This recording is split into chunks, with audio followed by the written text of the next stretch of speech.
Start with the Drop Shadow tool. Use the Rectangle tool to draw a square. Then go to Window, Dockers, Object Properties, shortcut Alt-Enter to change the outline to none and the fill to the color of your choosing. I'll be picking out a bright turquoise for this section. Close the Docker when finished. We'll explore Dockers more fully in Chapter 3 of this course. Select the square and use the Drop Shadow tool to pull a drop shadow out from the square. Notice how when I selected from the upper left, the shadow started in the upper left. If I select from the center and drag, the shadow starts from the center. Let's take a look at some of the tool's options. Select your rectangle and duplicate it by hitting Ctrl D. Use the Pick tool to move your square over to the right. Keep the second square selected and in the property bar, hit Clear Drop Shadow. Then, drag out a shadow from the lower left of the square. Notice how it's angled and more like a cast shadow. Now that we have two types of shadows, let's play with them. Select the first square. In the property bar, you'll find options to change the drop shadow's transparency. Higher numbers mean higher opacity. Lower numbers mean lower opacity. You can also alter the shadow's feathering. Higher numbers mean more blur, and lower numbers mean less blur. Play around with these to get a feel for what they do. You can change the color and blending mode of your drop shadow as well. By default, it's black, but I can change it to various shades of blue, yellow, or any color that I want. Change it back to black for now, and let's move on with the lesson. Select the second square. In the property bar, you'll notice you can manually adjust the drop shadow's angle. Use the slider and check out where various degrees place your shadow in relation to your object. Next to this is the shadow stretch option. This adjusts the length of your shadow. Use the slider to create short and long shadows. Third option is the adjustment slider for the shadow fade. This adjusts the amount your shadow fades at its end as it moves away from your object. Next, we're going to copy the second square's shadow and place it onto the first square. Select the first square. Grab the Drop Shadow tool from the toolbox. In the property bar, hit Copy Shadow Properties. When the black arrow pops up, select the second square's shadow. Instantly, your first square's shadow has been replaced by the shadow of the second square. Our next tool is the Contour tool. This tool applies a series of concentric shapes that radiate inward or outward from the object. Select your square and select the Contour tool from the toolbox. Start the tool at the lower left corner of the object and drag the tool inward to create interior contours. As you can see, this creates squares inside of the square. In the property bar, my default setting was inside contour. If you click outside contour but still move it to the inside, it will switch back, and vice versa. If you click up on the arrow for contour steps, you'll notice the contour steps increase. These increase on the outside since I've once again selected outside contour. I can switch it back again to inside or adjust the size of the contour itself so each step is smaller. The third option is to center, where the contour simply fills the object itself. There are also color options. Choosing a fill color from the Contour tool's options in the property bar will change the contour color rather than the starting square's color. I'll choose a bright pink so it's easily seen by you. Once again, drag out the contour to the outside. We can see each step of the contour quite a bit better than before. Play with contour styles as you wish, and let's move on to the next tool.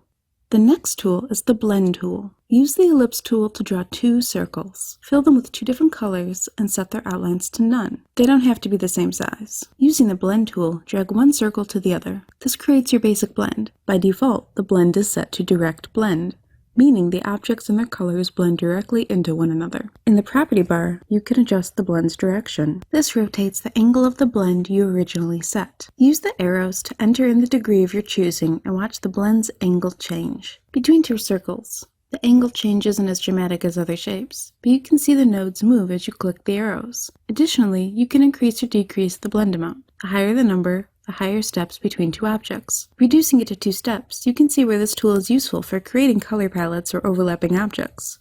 Increasing the steps again, you move back to what looks more like a gradient between the shapes rather than multiple circles. In the property bar, you can change the blend type. Clockwise blend blends the colors in a clockwise fashion around the color spectrum. Counterclockwise blend blends the colors in the opposite direction. And direct blend blends the objects directly, as noted when we began using this tool. If I change the color of the right circle, the blend changes automatically. You can see the difference in colors closer and further apart on either side of the spectrum by changing their blend style. Another blend option found in the property bar is color and object acceleration. This adjusts the rate at which the colors and objects blend into each other. You can adjust both options in one go or unlock them and change their rates separately as you please. You'll find greater differences if your objects and colors are different to begin with, versus two similarly sized circles close to each other on the color spectrum. There are always some additional options for each tool. For now though, we're going to move on to the next interactive tool. I do encourage you to explore all tools fully in your own time. The next tool is the Distort tool. Draw a circle with the Ellipse tool. Using the Distort tool, I've started to adjust the push and pull amplitude in the property bar. By default, my tool starts with the push and pull option. I find this useful for creating flower-like or sparkle-like shapes. You can also manually push or pull your distortion from the object itself. If you do so from the center, you'll have a uniform distortion. Set the object back to 0 to begin with a new distortion. Select Zipper Distortion and pull downward from the top of the object to create a fantastic leaf or fire-like shape.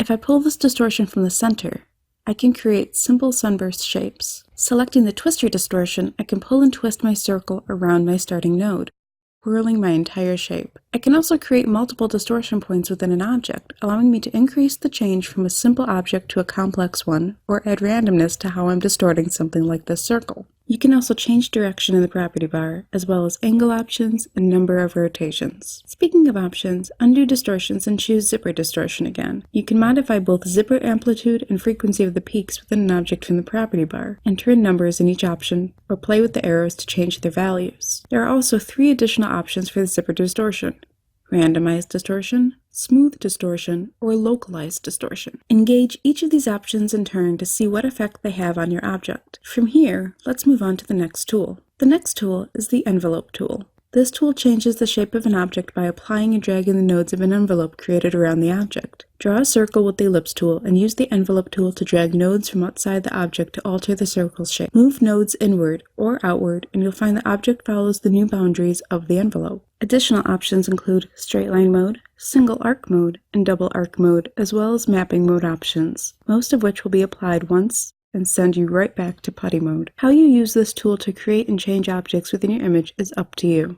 And finally, we have the Extrude tool. Draw a square with the Rectangle tool. Using the Extrude tool, drag out a 3D box from your square. This tool easily transforms 2D objects into 3D objects. Adjust the depth and direction of the extrusion with the tool itself, changing how we view the box from sides, bottom, and top. Or you can head into the property bar and play with the options for greater control. For now, I'm going to set the box to the right and eliminate the outline from the object. In the property bar, you'll notice an option for extrusion rotation. Rotate the 3 and your selected extruded object rotates too. Hit the little undo arrow and let's move on. The next option is extrusion color. There are 3 options available. Use Object Fill, Solid Color, which lets you choose the color for the object's sides, and use Color Shading, which lets you choose the gradient colors the sides are shaded with. Finally for this lesson, there's the depth control. Play with the arrows to change the extrusion depth by 5s, or enter in a number